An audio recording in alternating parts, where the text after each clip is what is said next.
Wednesday, November 13, 2024, and we're going to call this Accessibility Advisory Committee meeting to order. Start off with the land acknowledgement. The town of Aurora acknowledges that the Anishinaabe lands on which we live and work are the traditional and treaty territory of the Chippewas of Georgina Island, as well as many other nations whose presence here continues to this day. As the closest First Nation community to Aurora, we recognize the special relationship the Chippewas have with the lands and waters of this territory.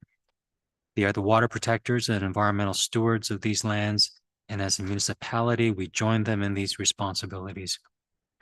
We further acknowledge that Aurora is part of the treaty lands of the Mississaugas and Chippewas, recognized through Treaty Number 13, as well as the Williams Treaties of 1923.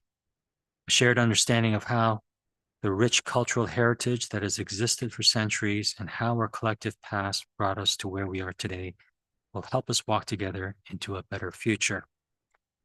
Okay, please have a motion to approve the agenda as circulated. Okay, Joanne, seconded by John. Any questions or comments on the agenda?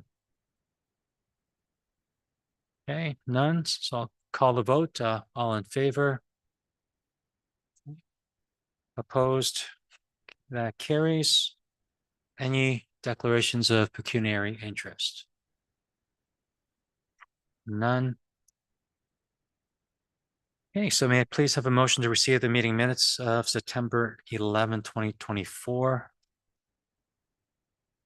Haley, and seconded by Allison.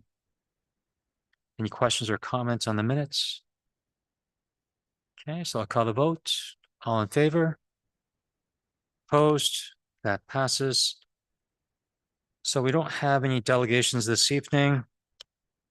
So we're going to move to item 7.1. Okay, and so we'll need a mover and a seconder to put this on the floor. John, and seconded by Joanne. So, Greg, you have the floor.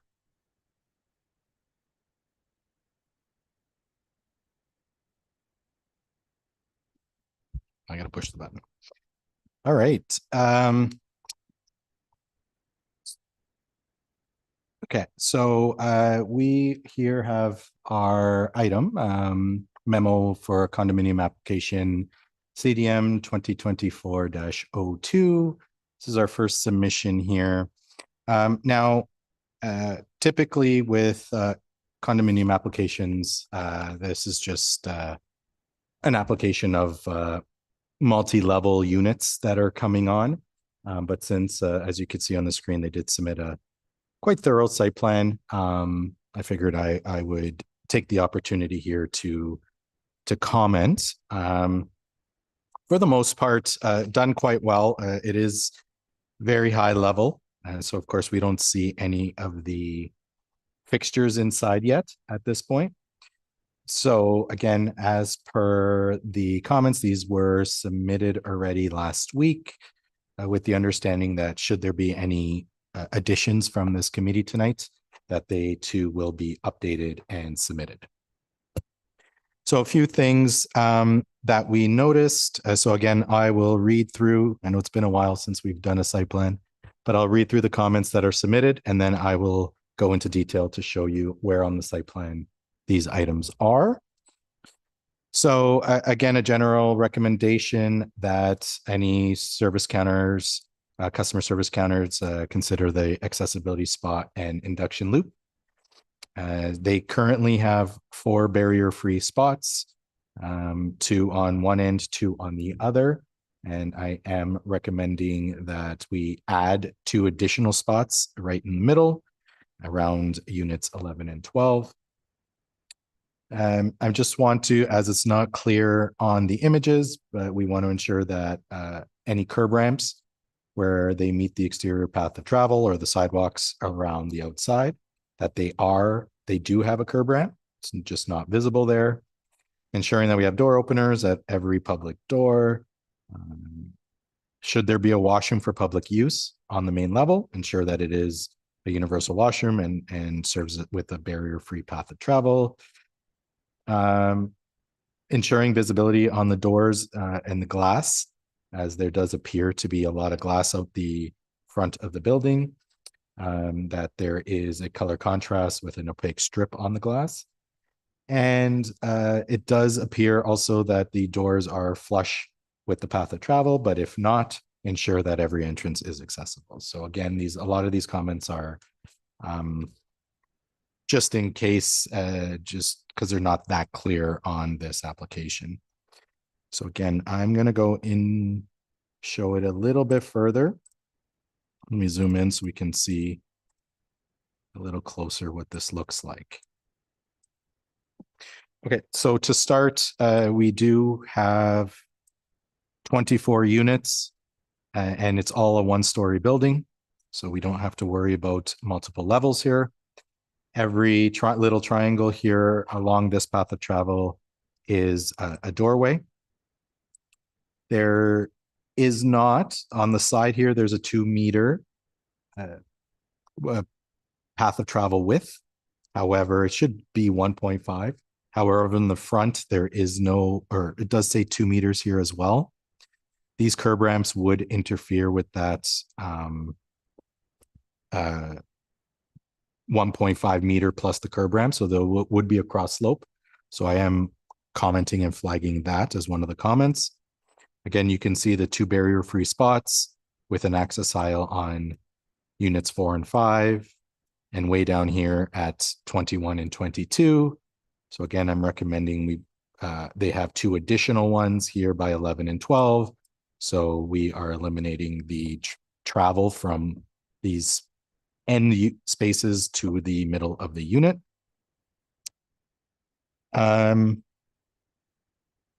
And I believe, oh, and then the next page will show you the look. So again, they'll have the company sign, a door to enter. It does look flush with the walkway, and lots of glass in front of every unit. So that is what the building on drawing looks like.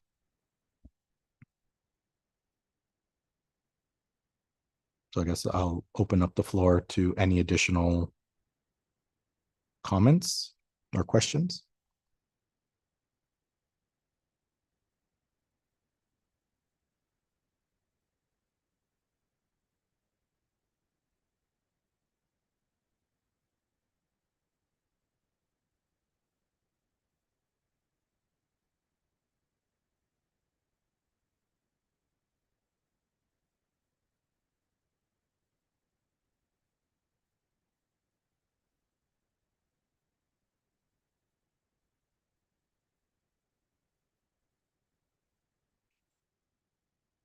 I do have a question. The slide before this one showed a different view of the building, and it looked like there was a second floor. Yeah, there's second floor. What's happening up there?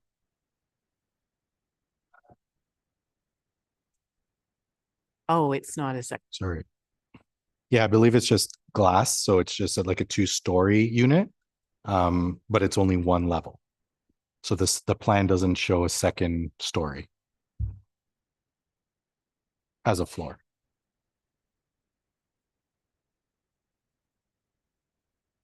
Yeah, it's just a tall, yeah, one story unit.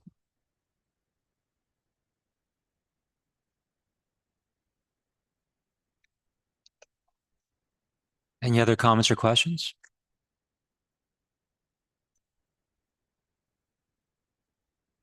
Okay, I'll call the vote. All those in favor? Opposed? That passes.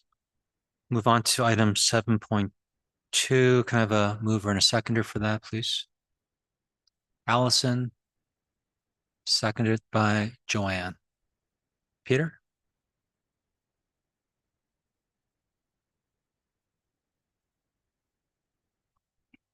So this one again is application. This is actually a zoning bylaw application, ZBA 2024-06. And this is for a private school at 240 Industrial Parkway South. So I actually put this one on the floor mainly because of they actually took the time to follow our recommendations that we have since changed and recommended that every application takes a look at our universal design standards that the town has created and review them and provide us an analysis or a report based on what they're doing for those universal design standards. And this is actually the first report we've received.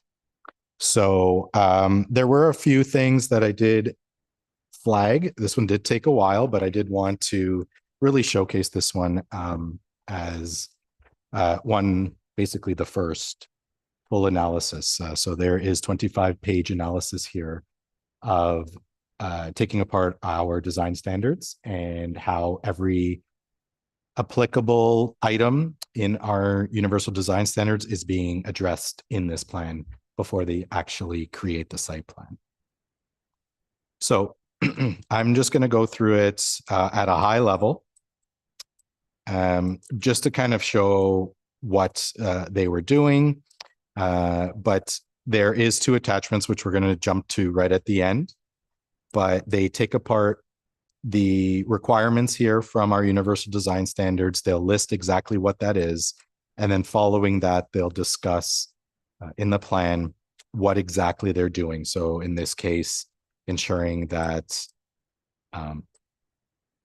space and reach requirements, that the accommodations, having the appropriate ranges from seated positions, turning radiuses, and that sort of thing.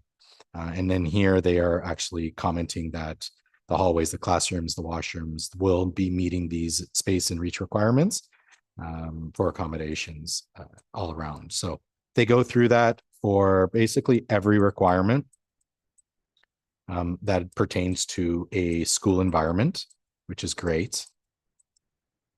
And I'm just going to jump right to the end here.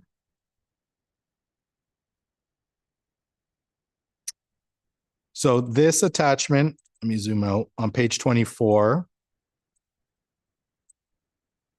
I don't expect you to read this, but this is just an overview of every item in the first 23 pages that they listed. They listed as a high level and then checked off yes or no. The legend here is yes, they've been addressed in the next site plan, which is on the next page, or no, they haven't been addressed for various reasons. Either it's not applicable to them or they'll be addressed at a later stage in the building permit process or whatever the case is. So we may not see it on the site plan, but that doesn't mean that they're not addressing it at a later stage, which is amazing. And then this is the school. So it is just the 1 floor. And now I'll zoom back in so we can see it in a little more detail here. So again, after reading through all of the content and looking at it, for the most part, everything I thought I would comment on, they touched on first, which was amazing. I do have 4 points that I am submitting, however. The points are, they have 3 universal washrooms, 1 at the front of the building, over here, if you can see my mouse kind of moving, by the office, and then 2 at the back of the building where the 2 gymnasiums are. So 1 in the girls and 1 in the boys' change room. There will have 2 universal washrooms, 1 in each. So I did comment, I'm unsure of sizing here and dimensions because that's not listed. So just to ensure that they are large enough to meet the requirements, because currently they do look quite small. A lot of the items and the wording in the report or the analysis focuses on student accommodations. So I did flag for them to consider accessibility features and these design standards for staff, parents, and other visitors as well. And so 2 things that were not mentioned on the top here, they are these flower beds. I'll zoom in more. You can see them. So they are flower beds, but they are impeding in the path of travel. So I did comment that to ensure that they don't. I don't know what the dimension of this path of travel is. So just to ensure that if those flower beds can be moved out of the way, either towards the wall or away from it, that they don't impede the path of travel. And then way over here, we also have bike racks, which appear to impede that path of travel. Although the main entrance is off to the side here, where the main pickup and drop off is, with the barrier-free spots and the crosswalk to get into the main doors. So path of travel for the barrier-free spots into the building are not affected here. And finally, there was no mention for the AstroTurf sports field that they are proposing on the south side of the building here. So I did comment that the AstroTurf can be challenging for individuals to traverse with mobility disabilities. So consider a firm path of travel around the exterior of the turf or where appropriate. So I don't know what this sports field is going to look like. It looks like it's just a fence with some zigzaggy walls. So I don't know how they're going to use this field, if it's just going to be an open green space, if it's going to be specific sports with lines. So it's just that comment, which I did not see in their report. But for the most part, everything else they touched on and covered. So Could Sure. you? So, oh, is it on? Okay.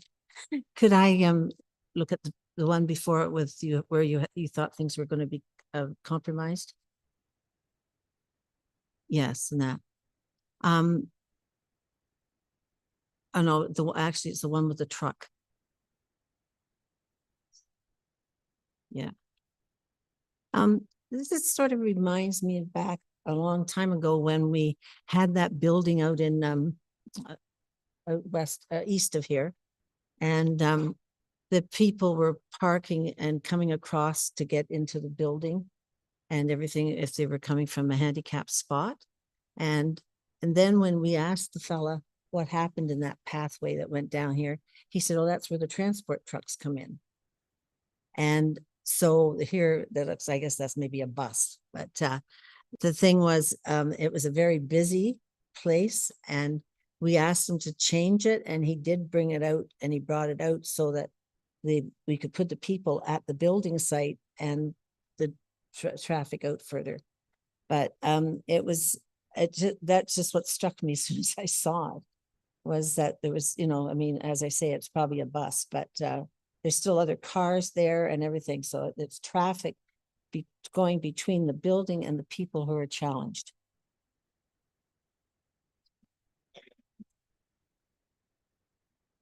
When we think of the use of this facility, this is a private school.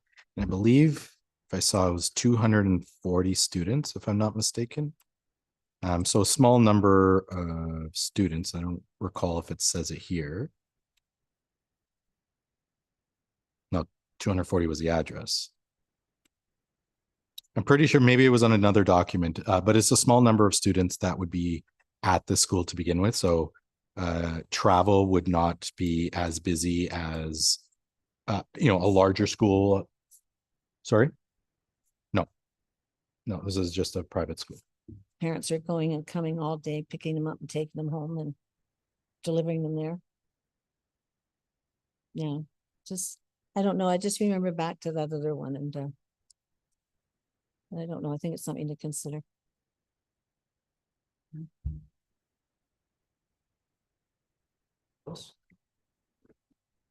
Thanks.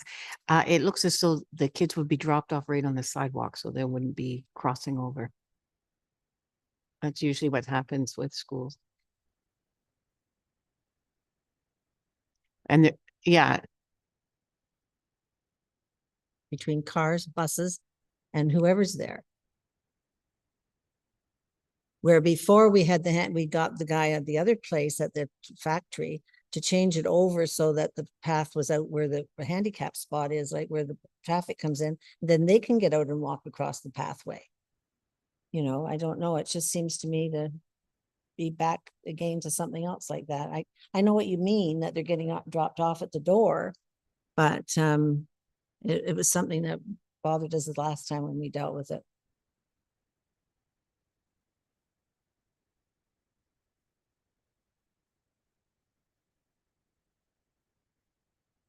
If you put either way, if you move the accessible parking closer in that first row where the bus currently is, then you're going to be dropping off kids off a school bus who will be crossing traffic. It's dangerous for both. Maybe, So, yeah, so I did just write, consider safety crossing at the barrier-free spots. So that way it would just be, because there is a specific crossing line there, so it is designated. So if they could put a light or something, and that would deal with everyone. Children crossing from the sidewalk, from the street, anyone parking along that side, or those barrier-free spots as well. So either way, so yeah, I did just comment in general, some safety crossing at those spaces. there it's on. Yeah, now it's on again. It's, yeah, it's not working well. Maybe if I don't move my head, it won't. Anyway, now what was I going to say? Oh, you were mentioning that they provided this report to you, and it's quite extensive and it's a good report. Did you give them a template or did they make this up and do it on their own? So I believe it was at our last meeting, we commented on the pre-construction phase of every site plan. I created a templated memo that basically says we recommend reviewing not only the AODA, but the universal design standards with the town that were put in from 2022, and provide a report or analysis that will be presented to the AAC on application phase. So this is actually the first one. There wasn't a template. That was just the wording that I provided. And this is what they came up with. Because I think it's really well done, and I'm wondering if we could ask them if we, change the names to protect the innocent. If we could use it as an example for others, to say, please take a look at this if you want to see how to report on it, best practice and such. It's a really good report.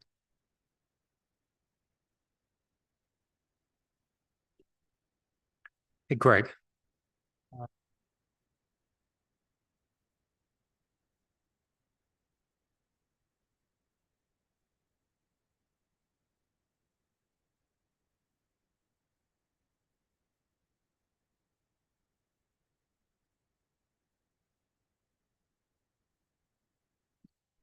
Sorry, the iron picket fence, is that to be built or is that existing there currently? And it says 1.5 H, or is that M for meters?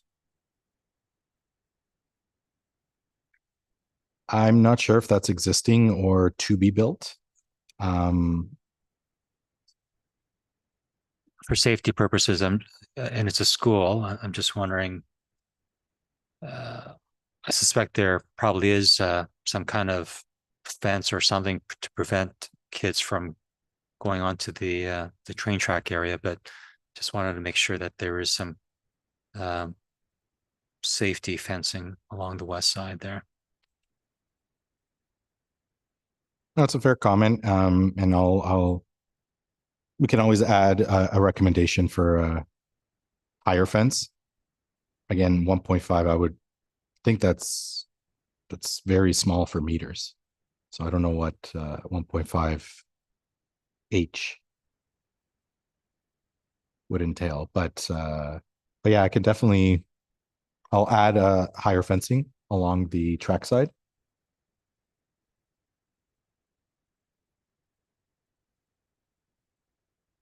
Second, you commented on the AstroTurf that it'd be challenging for a wheelchair to go over it, and users will have to go around the perimeter. So is that a recommendation for them to put some kind of perimeter walkway for accessibility purposes, and they're going to do that? Yeah, so really anyone with mobility disabilities would with the uneven the non-stable surface. Again, it depends on how they do the flooring. If it's more like grass, it could be softer and more non-stable. So if there is a sort of path, and that's why I left the comments where appropriate. I don't know what they intend and how they intend to use this field. If it's just going to be a big rectangle with the weird shape on the north side, or if it's going to be like drawn out like a soccer field, or how they're intending to use that. But if that's the case, then a path of travel from really there looks to be only the one door, lots of windows along the top, but the one door out from the gymnasium onto the sports field and fences all around. So however they intend to use the place, to just consider that firm path, whether it's through because they're going to split it in half, whether it's around because it's going to be a rectangle, that I'm not sure of, but I'll leave that up to them.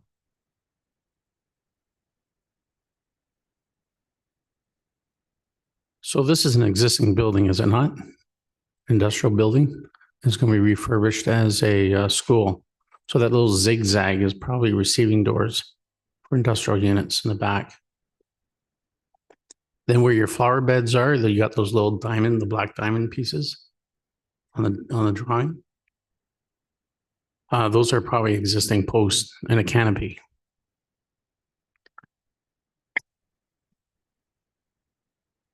All right, so in that case, it's probably clear travel path between the post and the building.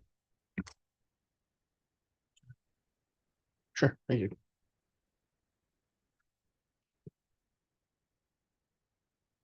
That's all. Any other comments or questions?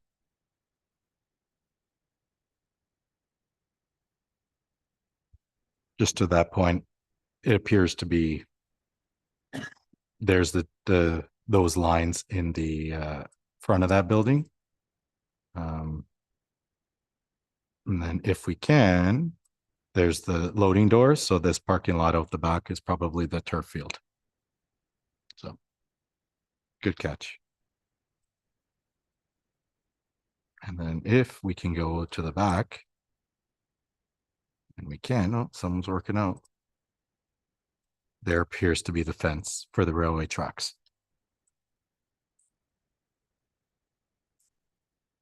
Yeah, there's the wall. So everything inside will be turned into a school, and the exterior walls appear to be remaining.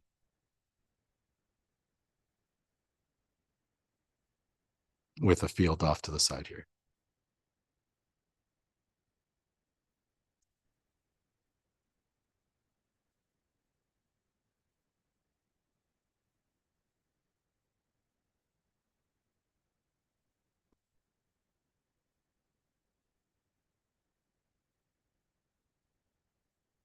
Anyone else?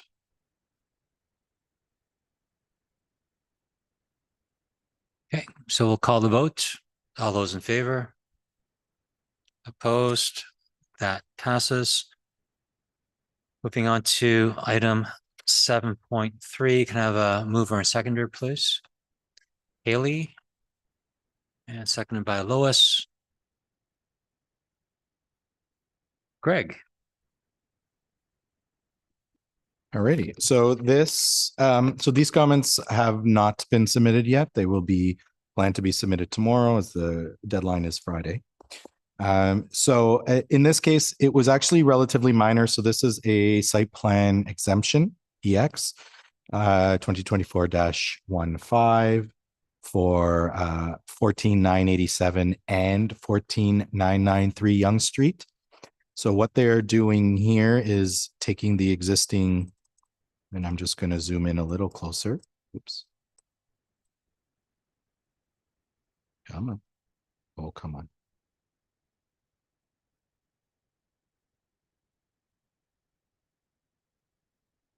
Does not want to work now. So they are taking the existing two separate buildings here, And what they're doing is combining the middle of the two buildings to create one entrance for the two buildings. And then what they're also doing is removing the existing hair salon that's here and moving the pharmacy, the existing small pharmacy that's in this vestibule here, over to the bigger side. So there'll be a much larger pharmacy and then extending the waiting area for this doctor's office, I guess, or whatever that's here.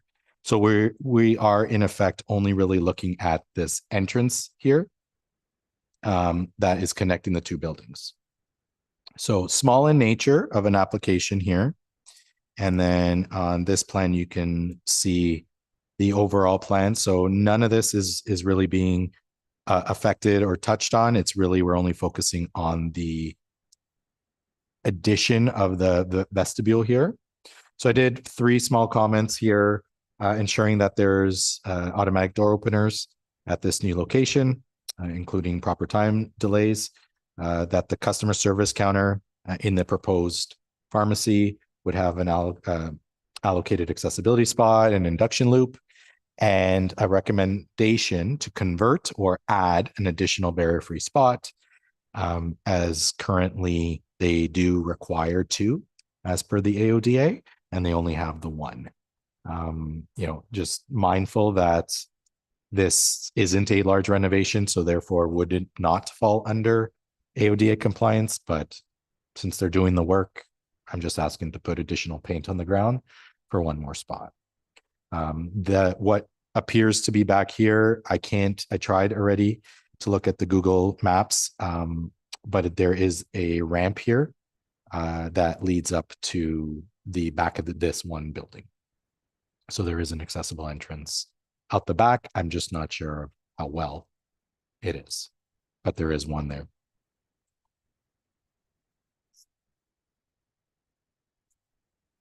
Okay. So there is one. Yeah, there's the one here.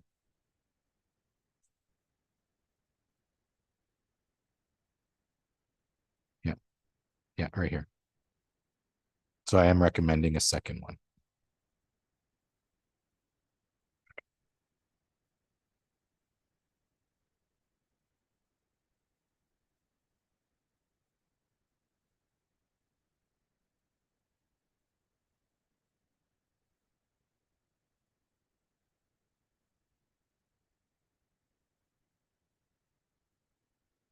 I can't reach it. That's my problem. Okay. It's just that I know how big the parking lot is behind that building. And it's quite a good size, and it has the one parking lot. It's right here by the building. But the handicap parking. But It's just not neat detail. yeah, I know. Yeah. So the property line ends here. So that parking lot you are speaking of is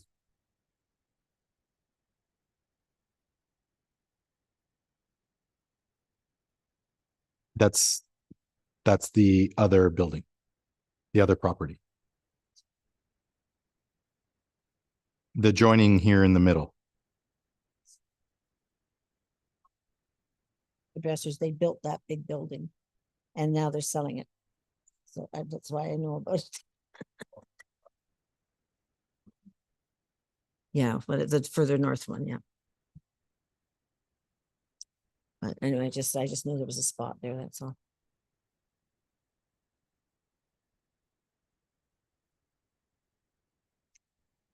Any other comments or questions? Greg, I'm not sure whether the interior is is a total new reno, and I'm not sure if that means there's requirements. The hallways look rather narrow. Like, does that pass the turning radius guidelines? Based on this plan, it's hard to see.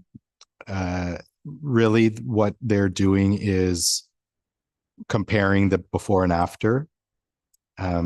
They're redoing this area here that says existing hair salon. That's the only portion that's going to be, I guess, renovated. The construction is happening here in the middle with the vestibule, and then this existing little pharmacy counter will just be a closet or another room. So that's the only areas that are being touched on in this between the two buildings that wouldn't equate to enough renovation to trigger a compliance with the AODA. In terms of hallway sizes, I mean, there's lots of stairs in this facility as well, and it's multiple stories. But that's all I have what you have here in sizing. I wouldn't know.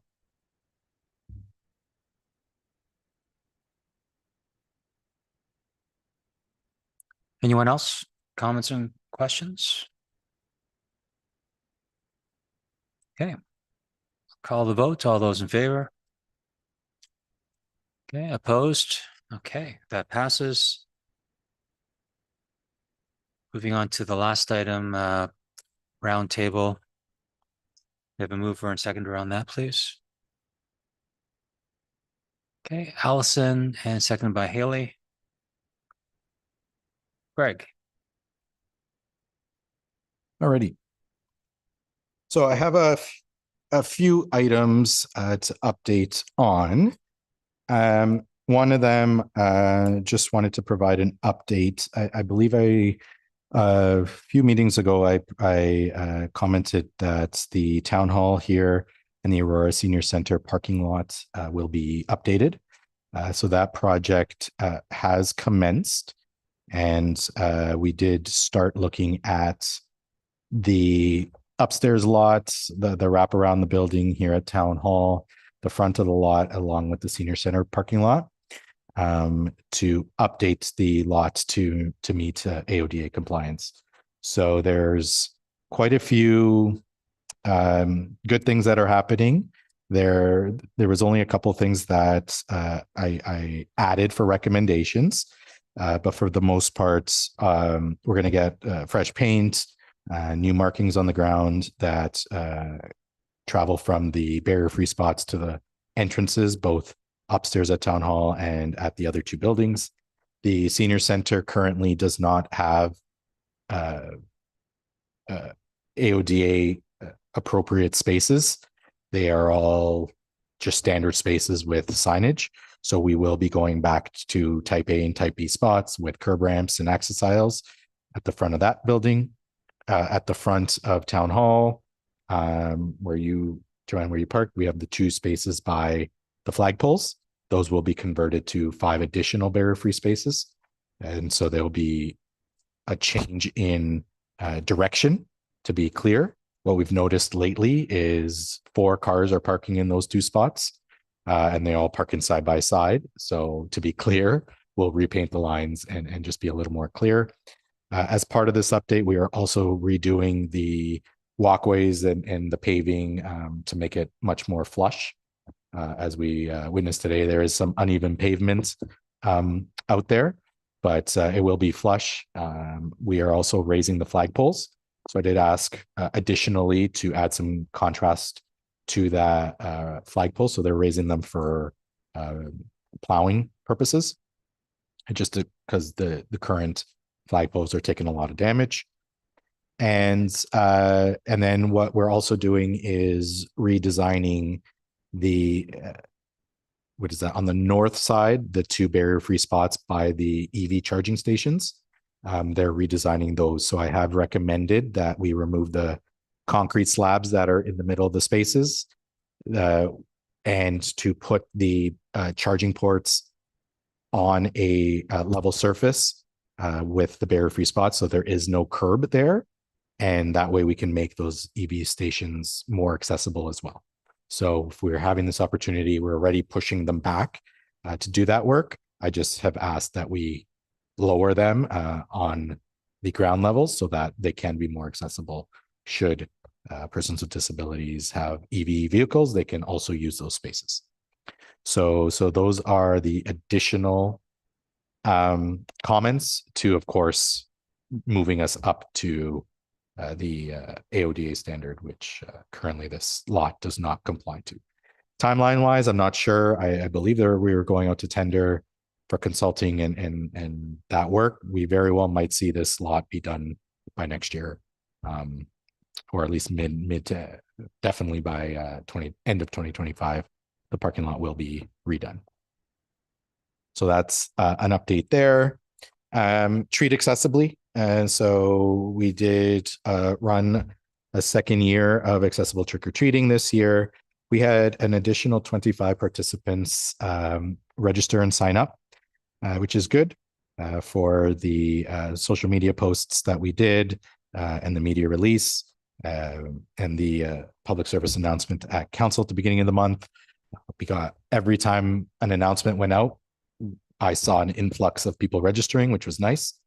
And then actually to October 19th and 20th, the 105.9, the region radio station, interviewed me for the Treat Accessibly initiative, as Aurora was basically showcased.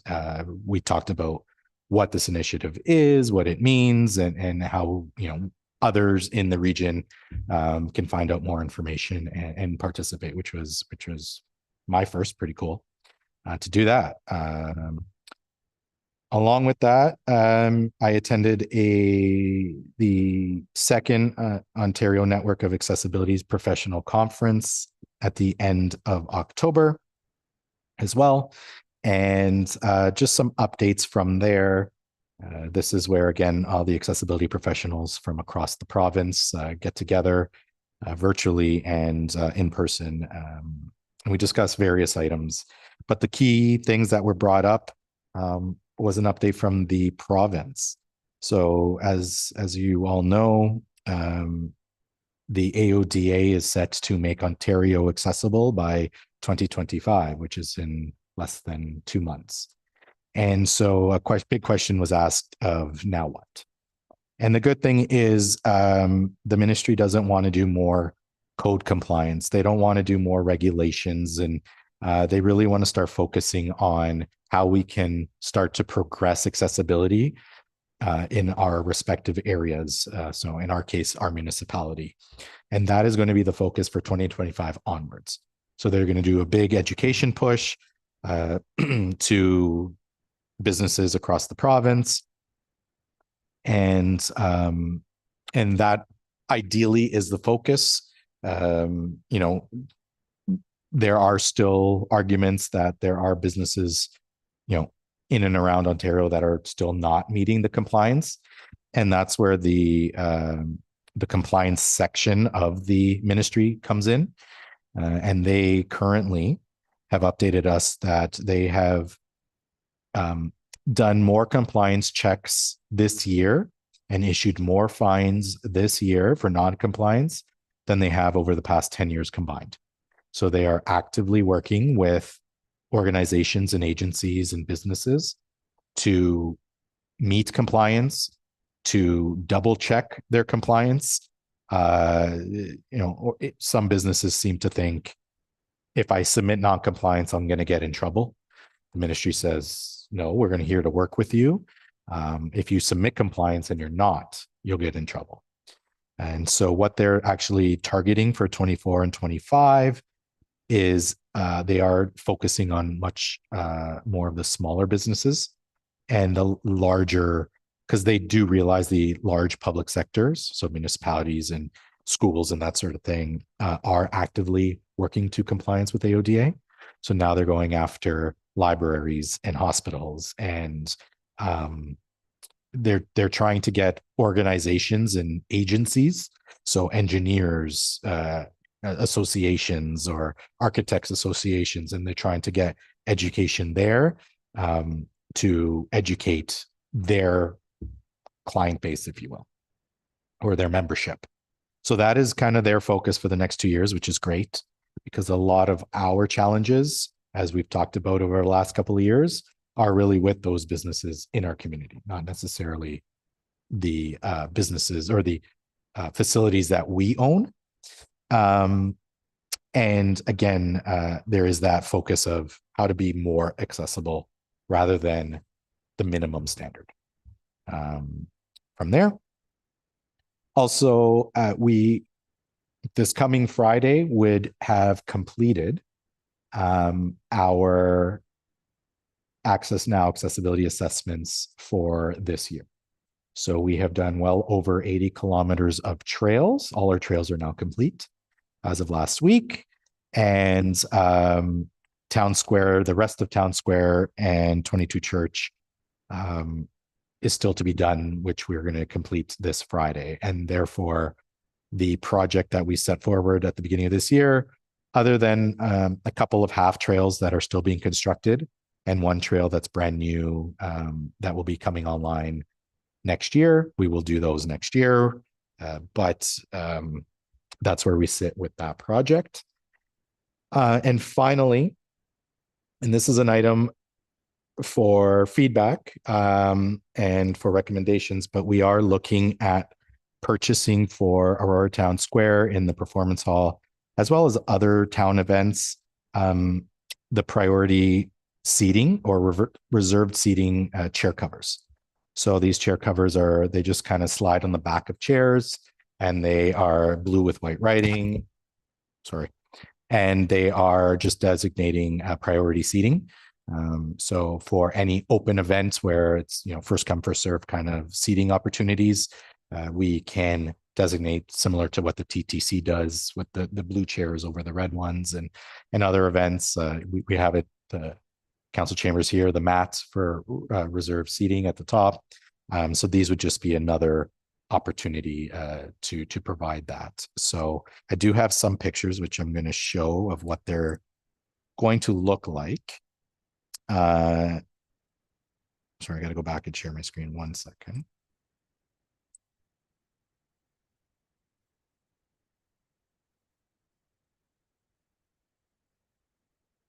So this is an image of another municipality that is using them. And so this is kind of what it looks like. This is at their council chambers, and this is how they have them used. And sorry, this is what we're proposing ours to look like. So the small tweak for the most part, it's very similar. Again, we want to emphasize that this is priority seating. For those that don't speak English, we have our pictorials there, just some of the images. And of course, all of this can be interchanged. But again, at first glance, doesn't look like we're going to put logos on these so we can use them anywhere, whether it's Ribfest, whether it's Concerts in the Park, or at Town Square at the Performance Hall specifically. So open to any feedback, suggestions, or if you have any questions on any of those other updates that I provided, or if you're looking for more clarity.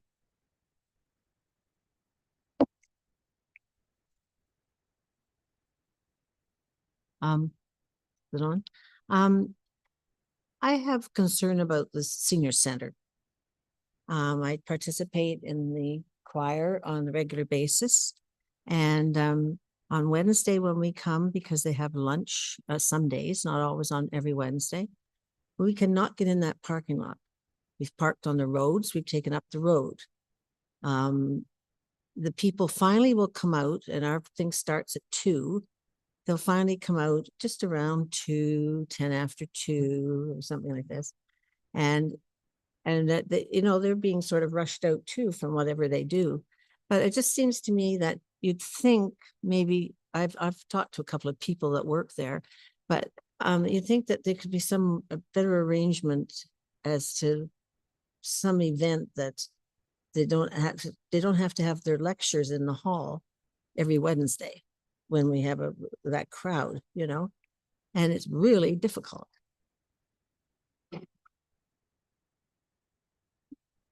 So I can take that feedback.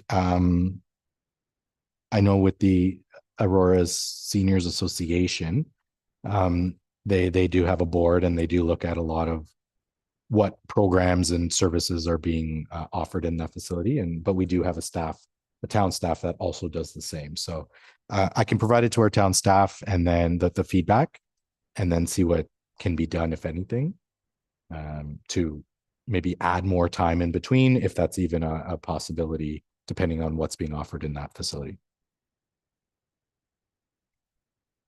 I know the population's getting older and older and we're getting more seniors.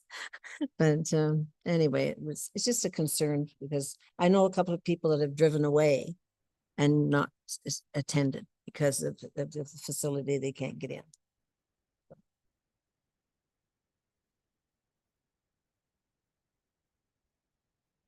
Anyone else with comments or questions?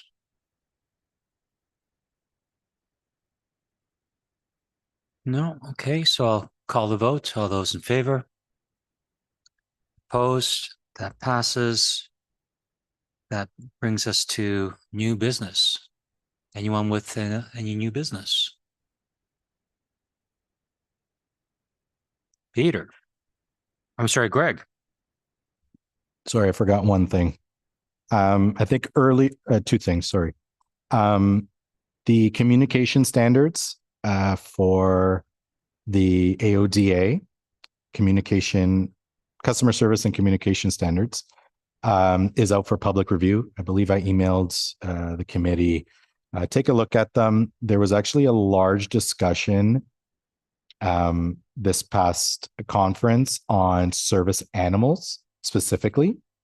A lot of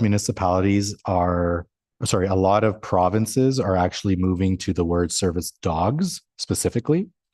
And there was conversation about Ontario remaining as service animals, including emotional support animals and any other service animal. However, there would still need to be that documentation piece associated to service animals. So that is a big item. The one challenge that I'm seeing from a municipality perspective is there are certain animals that are restricted to be a pet in a municipality for poisonous reasons, for aggressive reasons. Certain dogs cannot be pets in our municipality. And so therefore, if we have a restriction on certain animals, they too cannot be service animals. However, if they don't live in a municipality and where they live don't have those same restrictions, theoretically, they could bring those service animals that may be restricted in Aurora as a pet. They could still come into our facilities. So there is this challenge here. So that is something that has come up, and I just wanted to flag it because it's something that was recommended that municipalities take a look at and provide commentary on. So I just wanted to more so let the committee know. There's only, I think, 30 some odd recommendations for customer service and communication standards. The other thing I wanted to mention is a while ago, we had a save the date for the province's AAC forum that was supposed to be held in October. That, due to logistical reasons and timing, had to get pushed. They're hoping to do it in the new year, Q1, but they wanted ministers and they wanted deputy ministers, and they wanted to ensure the right people were available to participate, and that timing did not work out in October. So stay tuned on that. It is a forum for all Accessibility Advisory Committee members across the province to attend, and you have basically an educational session with the province themselves, along with other AAC members in the 444 municipalities across Ontario that would be attending, plus all the regional ones as well. So when I get more information, I will let you know, but just an update on that was postponed, but the province is still looking to bring that in. Similar to what York Region did, but on a larger scale. I was just wondering, you're talking about the animals. Is it a question of people not being aware that the animal that's walking in is a service animal? Is that the reason? Or is there other questions to on the idea of having the animals? Or is it people just not understanding that animal coming in? Or is there anything the province can do to make it across the board that this is the way it is done? So from an AODA perspective, service animals need to be basically, for lack of a better word, prescribed by a medical professional. So they would have from one of the registered medical professionals, a note, a doctor's note, if you will, that would say that they would have one. They don't need to have a vest. And that's, I think, which, one of the comments you made of people not knowing if it is a service animal or not. At the end of the day, from a customer service perspective, if they say it's a service animal, it's a service animal. However, if the animal is not acting or is being aggressive and not acting like a service animal, we can always ask for either the animal and or the individual to leave the premise. But we work with the individuals that do have the need for a service animal, regardless of what that animal is or what the need for that animal is.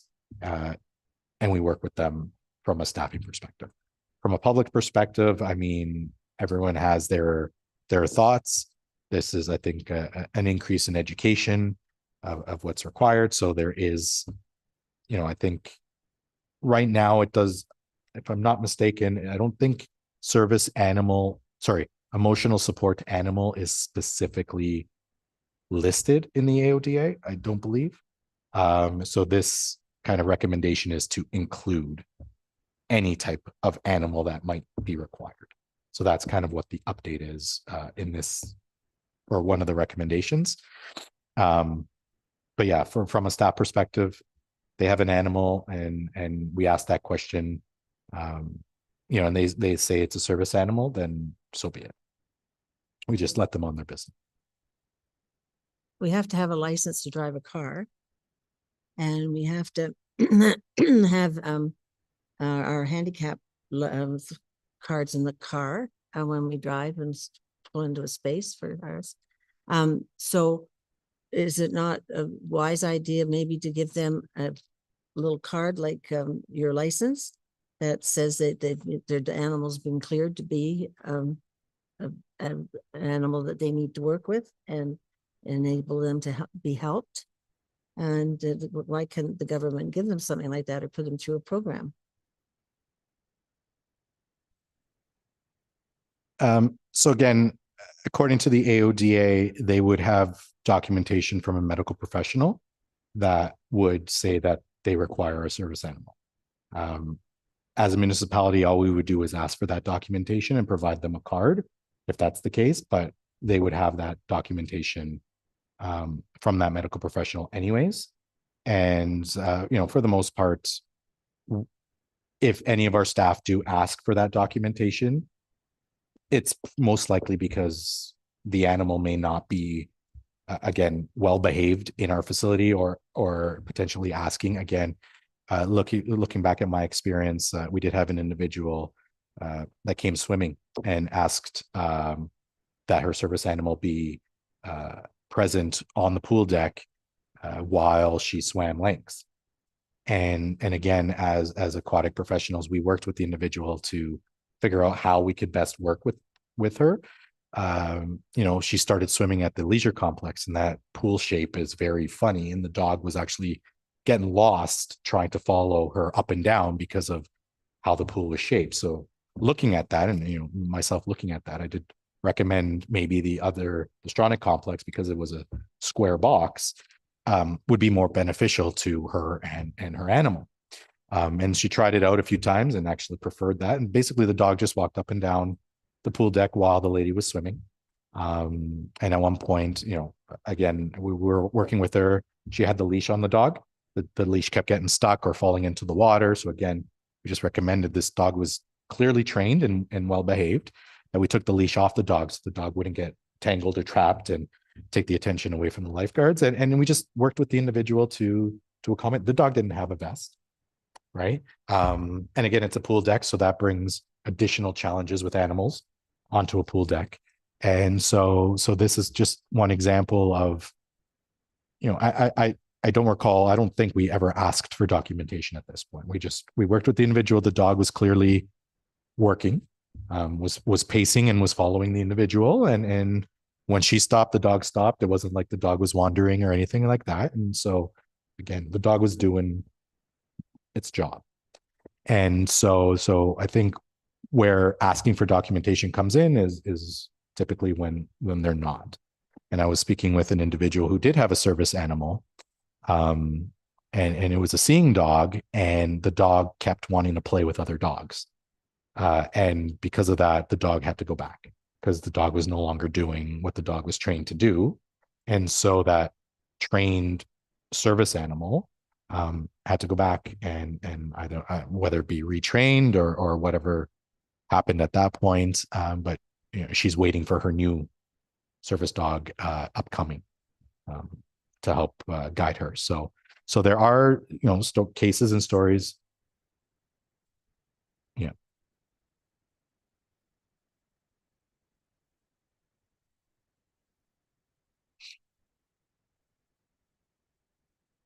Are you thinking, Peter, or did you finish? Okay. Anyone else? Okay.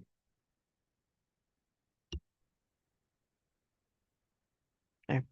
I'm just looking up. I believe that the proposed changes to the customer service reg are still up for public review until January. Is that right? So I encourage everyone to go on there and to read them and submit any feedback you have to the province as they decide how they're going to proceed with the recommendations that the committee made. And along with that, the design of public spaces was out for public review this past summer. It closed, I believe it was in August. And those public recommendations are now being put forward back to the committee for review of the public feedback on top of their feedback. And then that final review will then be presented to the deputy or the province for, this goes through the legislature. So we will have the same kind of process. So yeah, beginning of January. Sorry, once the public review is gathered and completed, the committee will come back, re-review it, and then be presented. So we may not see those changes for a couple of years, but again, it gives you an opportunity, a couple of months to review. There's only like I said, 30 some odd changes, recommendations rather, and to provide your feedback from there. Was there any information provided from the province at ONAP on the information and communications proposed? There was changes proposed for that too, and I think they were.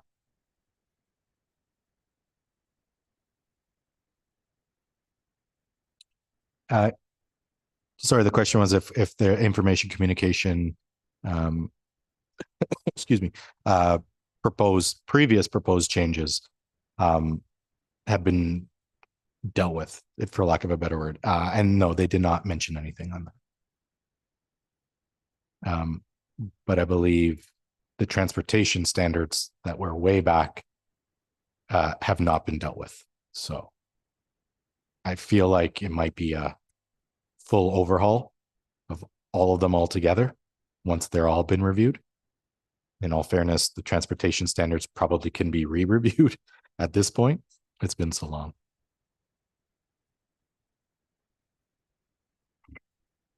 Great. Thanks very much, Greg, for the report. So if there's no further comments, I'll call for adjournment. Can have a mover and a seconder for adjournment, please? Allison and Haley. All those in favor? That passes. Thanks, everybody. Thank you, Haley. Thanks, Allison.